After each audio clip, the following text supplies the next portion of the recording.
Ms. Jurgens. My whole premise is these homeowners did not ask for it.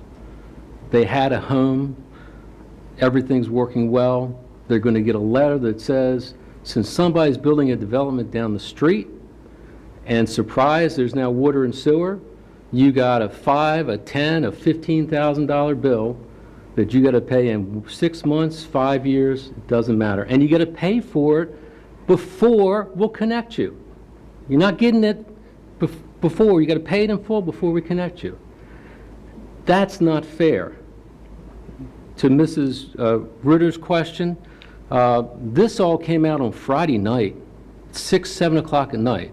I had sent a memo to the council several times saying, why isn't this being put on the public agenda? Why can we not defer this to another work session so that the public would have knowledge of this?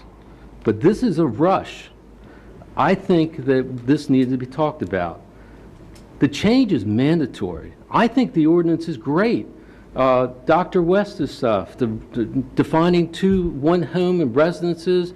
If there is a health reason, they get 5 years to pay. They're connected and get 5 years to pay. But this, that you're sitting there in your home and the pipe goes by and you're told you have no choice. It's not a health reason. You don't have a problem with your sewer. You don't have a problem with your water. Hey, if you're thinking about saving money for your kids for college, if you haven't had to go out for a loan, if you need to rack up the credit card bills, you're going to have to connect. And you have to pay in full before you connect. This is limited government.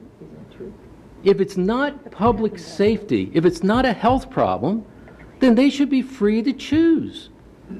If they have a health problem and it is public safety, then they should connect. Otherwise, when the house sells, the buyer has to connect. That's the fair way to deal with this. So I'm not opposed to delaying this to another work session, to next month. I don't see the emergency. I asked that in the work session. I have not been told what the emergency is. But I cannot vote in clear conscience and agree with this when you're forcing mandatory residents that have no problem, and you're saying you just better get in line and pay the fee because you have no choice. I don't think that's fair, and that's why I did the very limited section change that I passed out. Thank you. Ms. Steig, please.